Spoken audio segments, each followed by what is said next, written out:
Bom, a nossa porção de estudo hoje é Romanos 4, versos 13 a 17.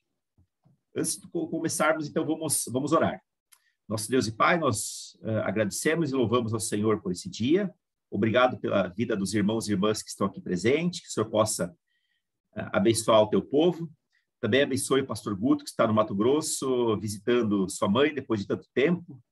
Que o Senhor possa dar um tempo muito agradável e também um retorno seguro a ele. Como também o pastor Hermes, a dona Ivone, que está acamada, que o Senhor possa também trazer refrigério e graça para essa família. E venha também estar iluminando essa tua palavra em nossos corações nessa manhã. É o que pedimos e agradecemos em nome de Jesus. Amém. Muito bem. Então, os versos 13 a 17 diz o seguinte: não foi mediante a lei que Abraão e sua descendência receberam a promessa de que ele seria herdeiro do mundo, mas mediante a justiça que vem pela fé. Pois se os que vivem pela lei são herdeiros, a fé não tem valor e a promessa é inútil. Porque a lei produz ira, e onde não há lei, não há transgressão.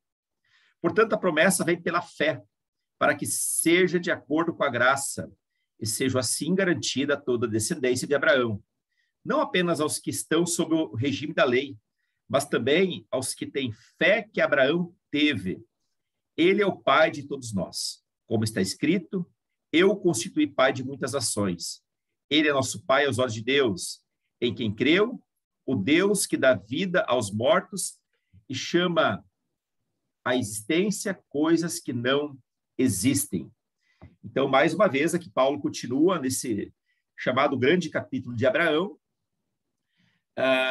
procurando provar para os judeus, né, enfim, que a salvação não está restrita a judeus e, principalmente, que a salvação ela não vem pela prática da lei.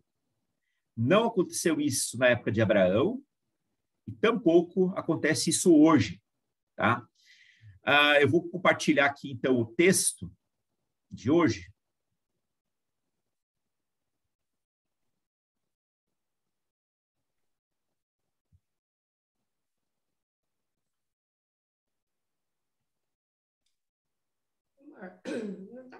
E aqui diz o seguinte, bom, John Stott, aqui é uma citação do Hernandes Dias Lopes, ele diz que Paulo usa 3 argumentos que provam que Abraão foi justificado pela fé e não pela lei.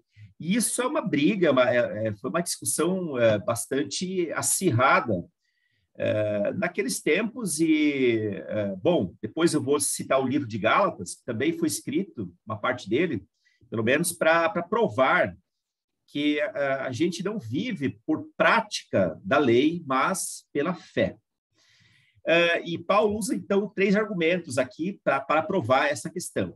O argumento da história, da linguagem e da teologia. E tudo isso prova que Abraão foi justificado pela fé. Por que ele usa Abraão aqui? Porque Abraão, a partir de Abraão, então, se constitui uma história do povo de Deus. Ele foi chamado lá em Gênesis 12, para ser pai de muitas nações, e que a partir dele todas as nações da terra fossem, então, abençoadas. O problema é que os judeus mais ortodoxos, eles eram exclusivistas, e depois eles acabaram fazendo uma miscelânea de ideias, juntando lei lá de Moisés com Abraão e tal, e sempre tentando entender que a salvação, então, viesse pela prática da lei, e para o homem, sobretudo, na questão da circuncisão. Isso era uma coisa tão forte, né? Ontem, inclusive, preguei sobre isso.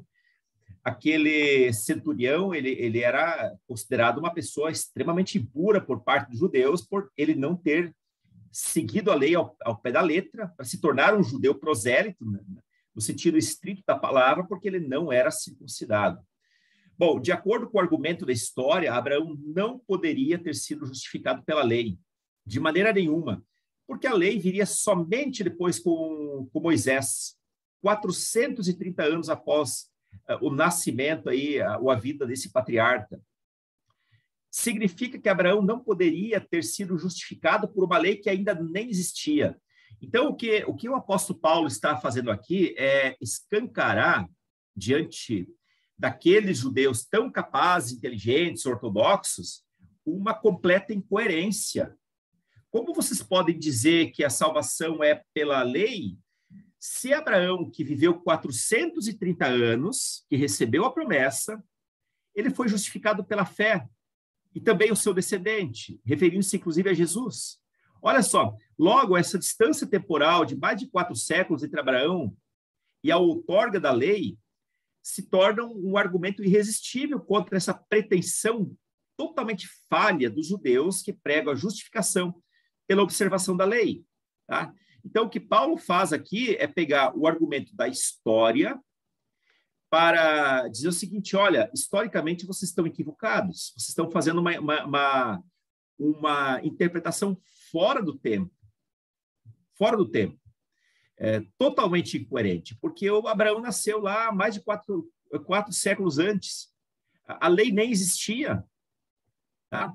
E aí ele segue dizendo o seguinte: pois se os que vivem pela lei são herdeiros, a fé não tem valor e a promessa é inútil. Vou repetir. Pois se os que vivem pela lei são herdeiros, a fé não tem valor e a promessa é inútil. Bom, o segundo argumento do John Stott, é o da linguagem. O primeiro foi da história, agora é o da linguagem. Segundo ele, Paulo usa esse grupo de versículos, expressões como lei, promessa, fé, ira, transgressão e graça. Essas 6 palavras, elas estão aqui no texto. E aqui a questão é a seguinte: se a herança depender da lei, é impossível que continue dependendo da promessa de Deus. Ou então a pessoa ela é justificada pela lei, ou ela é justificada pela graça. Acontece que para ser justificado pela lei, a pessoa precisa cumprir toda a lei. Se ela deixar apenas um ponto fora da lei, então é como se ela descumprisse toda a lei, e então ela vai ser punida por conta disso. Então, baseado na forma como Paulo escreve, entende-se que promessa e lei não podem funcionar de modo simultâneo, em razão da lei, de acordo com o verso 15, suscitar ira. Ira de quem? Ira de Deus, porque a lei mostra transgressão, e essa transgressão gera em Deus ira. E é uma ira que vem como um fogo consumidor. Tá? Então, assim, entende-se de modo didático que as palavras lei, transgressão e ira estão na mesma categoria. Tá? Porque a lei mostra que existe transgressão, que nós somos transgressores. E essa transgressão, ela produz a ira em Deus. Por que Deus quis destruir... De fato, ele destruiu Sodoma e Gomorra, e também por que ele quis destruir depois Nínive? Por conta da transgressão, do ser humano. Tá? Então, lei, transgressão e ira pertencem à mesma categoria de linguagem, enquanto que fé, graça e promessa pertencem a um outro grupo. Tá? Então, nós somos salvos pela fé, mediante a graça de Deus, e isso se constitui numa promessa. Isso já pertence a um outro grupo. O comentarista alemão Adolf Pohl, ele complementa uma observação bem interessante. Se os que vivem pela lei são herdeiros, a fé perde o valor, e a promessa é inútil. Inclusive, a promessa que Deus fez a Abraão, ela se torna inutilizada, porque agora eu vou fazer tudo que estiver ao meu alcance pelo meu próprio esforço para me salvar. Então, eu vou lá fazer aquelas doações intermináveis do Antigo Testamento, sacrifícios, eu vou tentar cumprir todos os rituais para ser salvo, e isso indica um esforço próprio. Ora, a salvação não implica esforço próprio, porque a salvação é pela graça, é um presente que Deus atribui aos seus filhos. Então, nesse caso, a promessa seria tão fraca como força do ser humano também é fraca. Quer dizer, nós não temos força para cumprir a lei, logo, uma promessa que está atrelada à lei, ela se torna fraca, porque nós somos fracos em cumprir a lei. E quem se prende a essa força ficaria suspenso no vazio. Quer dizer, ficaria sem nada, ficaria sem promessa, sem salvação e sem absolutamente nada. Tá? E Deus constata essa fragilidade em nós a todo momento. Nós mesmos, se fôssemos olhar para o espelho e sermos muito sinceros com a gente mesmo, nós não conseguimos nem cumprir aquelas leis mais pequenas que a Constituição brasileira nos coloca todo dia, ou alguma emenda, ou alguma lei local, né? Quantas vezes a gente no dia a dia, nós transgredimos a lei, né? Um simples sinal que a gente passa, uma velocidade que a gente anda acima. Bom, se fôssemos levar isso ao pé da letra, então nós estaríamos realmente numa situação extremamente grave. E aí Paulo vai complementar dizendo o seguinte: olha, porque a lei produz ira. Mas a ira de quem? A ira de Deus. E onde não há lei, não há transgressão. E aqui entra o grande objetivo da lei. Então, quer dizer, pastor, que a lei é inútil? Não, a lei não é inútil. A lei, ela vem para mostrar que nós somos transgressores. Antes disso, eu quero que os irmãos, se tiverem aplicativo, alguma Bíblia próxima, se não, tudo bem, eu vou fazer alguns apontamentos lá de Gálatas, porque é um texto paralelo e ajuda a gente a entender essa questão. Lá em Gálatas, no capítulo 3, e aqui o que o apóstolo Paulo vai fazer aos Gálatas é justamente isso, é confrontar aquela igreja acerca de um posicionamento incoerente, no sentido de que eles já haviam recebido a graça, salvos pela graça, mas agora eles estavam sendo, eu diria assim, motivados ou arrastados de volta para a prática da lei. Então, Paulo vai dizer o seguinte aos Gálatas: ó Gálatas insensatos, quem os enfeitiçou? Não foi diante dos seus olhos que Jesus Cristo foi exposto como circuncidado? Gostaria de saber apenas uma coisa: foi pela prática da lei que vocês receberam o Espírito ou pela fé naquilo que vocês ouviram? Quer dizer, é óbvio que foi pela fé e não pela prática da lei.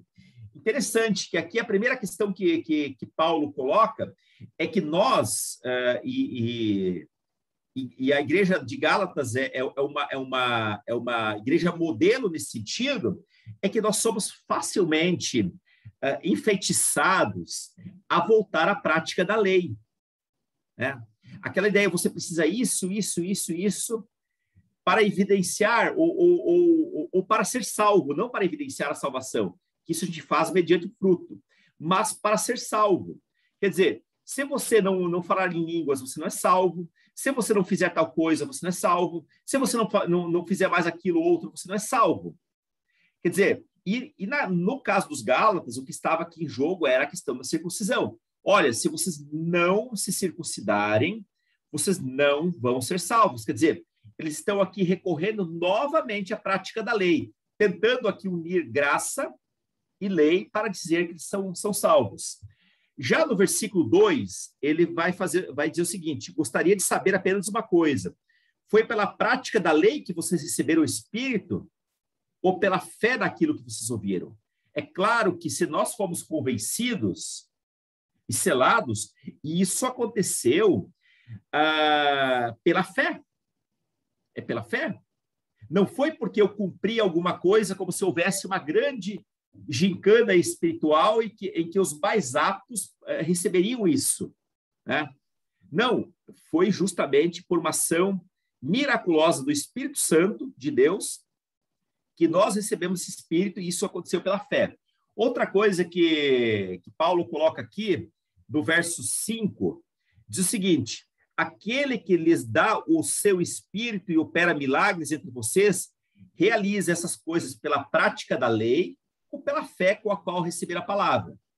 Mais uma vez, o Espírito foi dado a nós e ele opera milagres não pela prática da lei, mas o milagre, seja qual for o milagre, cura, algum dom espiritual grandioso, isso mais uma vez vem pela fé e não vem pela prática da lei, tá? A pessoa não vai ser curada porque ela foi lá e sacrificou uma ovelha ou porque ela foi circuncidada, mas ela foi agraciada por um milagre porque ela teve fé.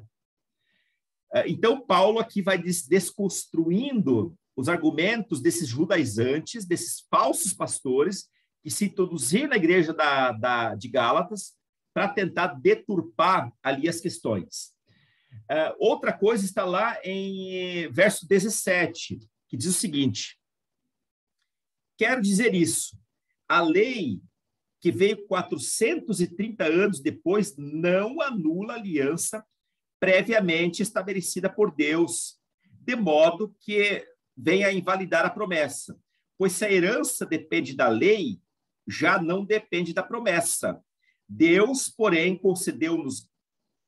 concedeu-a gratuitamente a Abraão mediante a promessa. Então, a promessa feita por Abraão não foi invalidada pela lei. Quer dizer, Abraão recebeu a promessa em um determinado tempo, 430 anos antes de Moisés, mas quando a lei veio, então tudo isso foi invalidado. Paulo está dizendo o seguinte: de jeito nenhum, de maneira nenhuma. A promessa que foi feita a Abraão e às suas gerações continua tendo como requisito a fé e não a lei. Agora vem exatamente o objetivo da lei. Daí alguém poderia dizer o seguinte: tá, mas então, se sempre foi pela graça, sempre foi pela fé, por que aconteceu a lei? Por que Deus outorgou a lei? E aí Paulo, então, vai responder essa pergunta no verso 19. Qual era, então, o propósito da lei? Foi acrescentada por causa das transgressões, para mostrar que nós transgredimos, para evidenciar o quanto nós pecamos contra Deus, porque onde não há lei, não há transgressão. Basicamente isso. Ora, lá no Jardim do Éden já era assim. Veja só, Deus disse para Adão e Eva: olha, não comam de tal fruto, porque no dia que vocês comerem desse fruto, certamente vocês morrerão. Quer dizer, ali Deus aponta algo que, se eles fossem fazer aquilo contrariando uma ordem de Deus, eles estariam sendo, então, apontados como transgressores. Basicamente isso. Então, essa lei foi acrescentada por causa das transgressões, até que viesse o descendente, Jesus Cristo, a quem se referia a promessa, e foi promulgada por meio de anjos, pela mão de um mediador. Olha só. Então, o objetivo da lei é apontar o quanto nós somos inaptos, né? Para seguirmos a Deus de uma maneira conveniente. Então, veja só, a lei, de acordo lá com o verso 23 de Gálatas, ela veio como um tutor. Antes que viesse essa fé, estávamos sob a custódia da lei, sob o resguardo da lei. Nela, encerrados até que a fé haveria de vir fosse revelada, até quando Cristo fosse de fato revelado. Então, como tutor, a lei foi preparando as pessoas, ainda que a pessoa fosse já justificado pela fé, mas a lei foi instituída a fim de mostrar o quanto nós somos purificadores e também a fim de nos tornarmos aceitáveis diante de Deus. Até que Jesus, então, viesse no ano 0, no ano 1, né? E a partir dele, com o seu ministério e principalmente com o seu sacrifício, então, mediante a fé que nós temos hoje nesse sacrifício, então, nós pudéssemos, então, sermos salvos. Então, a lei veio como um tutor por causa da nossa transgressão e vigorou até Cristo para que fôssemos justificados agora pela fé. E agora, de acordo com os versos 26 em diante, todos vocês são filhos de Deus mediante a fé em Jesus. Então, não é mediante a circuncisão, pois os que em Cristo foram batizados, de Cristo se revestiram. E esse batismo que ele está falando aqui não é o batismo de imersão, irmãos. Esse batismo é aqueles que foram batizados em Cristo, refere-se à aceitação do sacrifício de Cristo como algo suficiente para nos salvar. Então, não há judeu, nem grego, nem escravo, nem livre, homem nem mulher, pois todos são um em Cristo. E se vocês são de Cristo, são descendência de Abraão e herdeiros segundo a promessa. Então, quer dizer que aqui Paulo coloca todo mundo no mesmo status de filhos de Abraão, aqueles que vivem pela mesma fé que Abraão viveu 430 anos antes da outorga da lei. Tá? Então, além da lei não produzir herdeiros, ela produz ira. Ela mostra transgressão e essa transgressão gera a ira em Deus. Então, o objetivo da lei é apontar a transgressão, pois sem lei não há transgressão. De outro modo, a lei jamais consegue produzir justiça. Ao contrário, mostra com mais nitidez o quanto a pessoa está entregue à culpa. E por mais que eu queira obedecer à lei todos os dias, inclusive os 10 mandamentos aqui, que são as leis morais que nunca caíram, né? Nunca deixaram de ser usadas, né? Quantas vezes a gente, no coração da gente, cobiçamos e fazemos coisas que Deus não se agrada no coração, né? E Jesus, inclusive, aperta o cerco ainda mais, dizendo o seguinte, olha, a lei diz isso, mas o olhar para a mulher com uma intenção impura, vocês já cometeram adultério no coração. Quer dizer, ele está mostrando ali o quanto nós somos inaptos para sermos salvos por causa da lei, ou pelo cumprimento da lei, porque nós não conseguimos cumprir as coisas mais básicas da vida, que dirá as coisas mais complexas. Então, por meio da lei, o pecado se torna palpável e denunciável. A partir da lei, então, eu consigo ver, olha, você errou isso, tá? Fica fácil. Então, assim sendo, ao invés da lei conduzir para o Pai, conduz a pessoa para o juiz furioso. É isso que a lei faz, tá? A gente consegue perceber na nossa lei, na nossa Constituição. Quando a gente descumpre uma lei muito clara, quer dizer, há juízes que vão julgar isso e poderão realmente impor algum tipo de sanção a nós. Então, quem se prende à lei achando que por isso será herdeiro, então eu cumpri toda a lei, então eu mereço, essa pessoa vai inutilizar o valor da fé. E, na verdade, essa história de achar que você cumpre a lei, então você é salvo, é uma pretensão, não passa de uma pretensão, porque, de fato, nós não conseguimos cumprir toda a lei. O único que conseguiu cumprir toda a lei é Jesus Cristo. A palavra diz claramente sobre ele, nenhum menor sinal da lei vai cair sem que toda a lei se cumpre. Então, em Cristo, toda a lei se cumpriu. Inclusive, ele se fez sacrifício por nós para nos dar salvação. Não foi um animal, mas foi Cristo, o Cordeiro de Deus, que nos deu essa salvação. Então, o cumprimento da lei, a salvação pelo cumprimento da lei, inutiliza o valor da fé. E a própria promessa da herança se torna inútil, justamente em razão da força do ser humano ser fraca. Nós não conseguimos. Há tantas variáveis de nosso dia que nós não conseguimos cumprir a lei. Isso era no passado e era hoje. Tem um dia que eu acordo tão bem, tão inspirado, eu vou ler a palavra, eu vou ser caridoso, eu não vou pecar em pensamento, a minha vida vai ser muito legal. Mas vai ter dia que parece que tudo fica virado. E aí a gente peca ali, dá uma palavra bruta para alguém, peca por omissão e por aí vai. A nossa própria vida diária, em pleno século XXI, atesta o quanto inábeis nós somos para cumprirmos a lei. O Hernandes Dias Lopes, numa citação de John Stott, diz o seguinte, a lei de Deus faz exigências que nós transgredimos, e assim nós incorremos em ira. A graça de Deus, por sua vez, faz promessas nas quais nós confiamos, e assim nós recebemos bênção. E aí o verso 16 e 17 vai dizer dirá o seguinte, Portanto, a promessa vem pela fé para que seja de acordo com a graça e seja assim garantida a toda a descendência de Abraão, não apenas aos que estão sob o regime da lei, mas também aos que têm fé que Abraão teve. Ele é o pai de todos nós, como está escrito, eu o constituí pai de muitas nações. Ele é o nosso pai aos olhos de Deus, em quem creu, o Deus que dá vida aos mortos e chama à existência coisas que não existem como se existisse.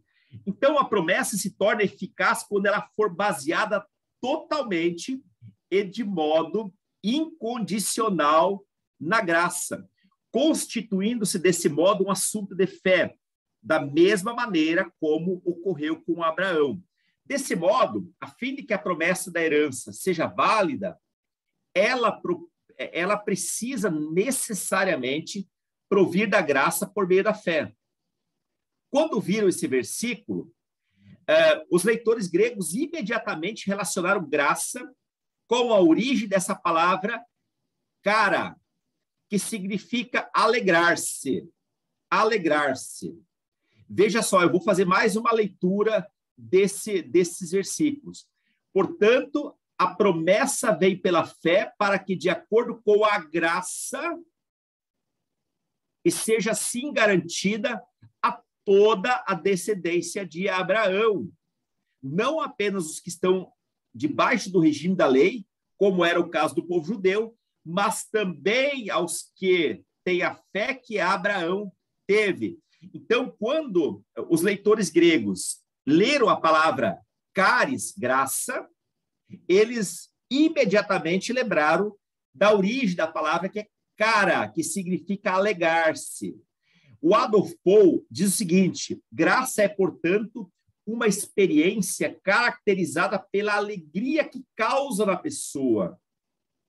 Então, quem é agraciado com um presente vai sentir alegria, pois para recebê-la não existe por parte do receptor nem pressuposto, nem preparo, nem expectativa, nada, nada. Eu não preciso necessariamente me preparar. É como alguém recebe um presente. Olha, alguém aí o seu quiosque vai dar um presente para a irmã Eunice. Ela não se preparou para receber esse presente. Ele chega com o pacote embrulhado e ela tem um ar de surpresa, porque ela recebeu uma coisa maravilhosa. Então, ela não precisou se preparar, ela nem expectativa fez em relação àquilo. Ela apenas recebe, desembrulha com todo cuidado, e então ela tem essa alegria plena, e essa alegria, ela permanece. Isso é salvação.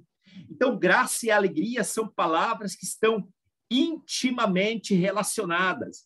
Por isso que nós podemos ainda estarmos atribulados, mas a alegria desse presente não some da gente, porque esse presente, ele é para sempre, para toda a eternidade. Ela jorra surpreendentemente do mundo de Deus sobre nós, como uma criação do alto. Então, onde Deus criou a salvação? No céu, e ela foi dada para nós. E isso foi feito por meio de Cristo Jesus. Então, com a argumentação de Paulo, fica claro que a graça é dada sem a lei. Sem a lei. Desse modo, graça e lei entram em certa tensão, pois a lei trabalha expressamente no nível do dever. Então, se eu digo que para eu ser salvo, para manter a salvação, eu tenho que fazer isso, aquilo, e eu sou daquela linha teológica de que a pessoa não perde a salvação. Salvação não é uma coisa que você tem hoje, perde amanhã. Nós somos salvos, o presente é seu, foi dado. Agora, é claro, eu tenho a minha, diante de mim, essa questão de demonstrar agora, pelas obras, que eu sou salvo. Tá? Quem é salvo, quem recebeu com alegria a salvação pela graça, vai fazer questão de repartir, de compartilhar esse presente com os outros. E isso acontece mediante evangelismo, convidando os irmãos para vir à igreja, mantendo um clima agradável de comunhão entre os irmãos, tudo isso a gente faz porque nós somos salvos. Então, de acordo com Adolf Paul, a única coisa que tem correspondência com graça é fé. Lei não corresponde com graça. Ou nós somos salvos pela graça, isso é o dom gratuito, ou pela lei. Mas se for pela lei, nós vamos ter que cumprir toda ela. E aí vem o fato de que nós somos muito fracos para cumprir toda a lei. E aí o terceiro e último argumento do John Stott é o da teologia. Segundo Paulo, a salvação não se destina apenas a judeus da circuncisão, mas aos gentios da incircuncisão. Lá em Gálatas, o apóstolo Paulo fala que nós somos todos filhos de Abraão, mediante a fé.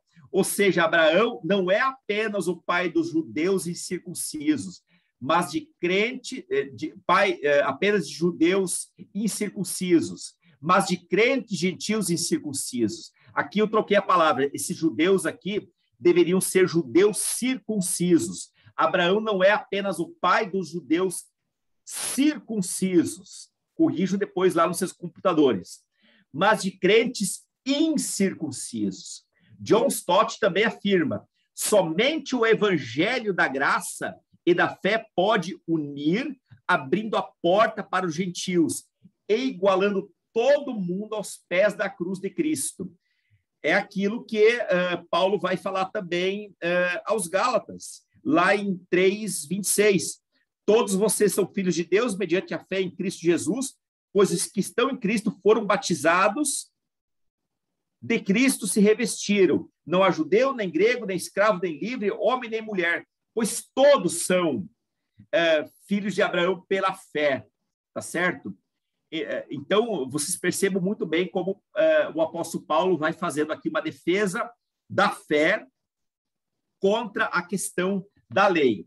Agora, irmãos, nós vamos para os pequenos grupos, tá? Lembrando que você não é obrigado a falar nos grupos, você fala se você quiser. E, por favor, se alguém não quiser falar, não deve ter essa insistência, tá? E as perguntas que vocês devem ter aí nos seus celulares, depois eu vou compartilhar, são as seguintes.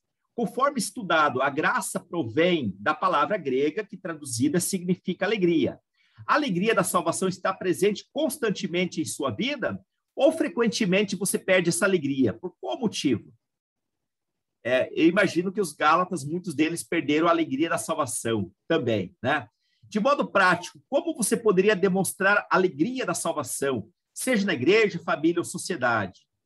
E a terceira questão, há algo do estudo de hoje que chamou sua atenção e que você gostaria de compartilhar do grupo? Irmãos, vocês não precisam responder toda a questão, tá certo? Respondam aquelas que dá para responder. Se talvez vocês ficarem presos apenas numa questão, não tem problema. Se a conversa ela for nessa direção, não há problema nenhuma, tá? É o grupo que vai definir, tá certo? Às vezes alguém quer contar alguma coisa, o tempo passa, então vocês não tenham essa preocupação. Eu vou fazer os grupos, 20 minutos, depois mais 10, vamos terminar às 10h10, 10h12, por aí. Para, então, um representante de cada grupo poder dar a sua impressão. Então, ali por 10h10, 10h15, a gente conclui isso, tá? Eu vou fazer aqui a divisão em salas. Vai dar 4 grupos, 4 grupos. Tem ali os que estão em casais, isso não tem problemas, tá? Vamos fazer aqui, então, vamos ver se vai dar certo aqui. 2, 3, 4 grupos. Vamos criar. Eu vou dar aqui, vamos lá, 18 minutos, porque vai ter mais um minuto depois, tá? Vamos abrir a sala.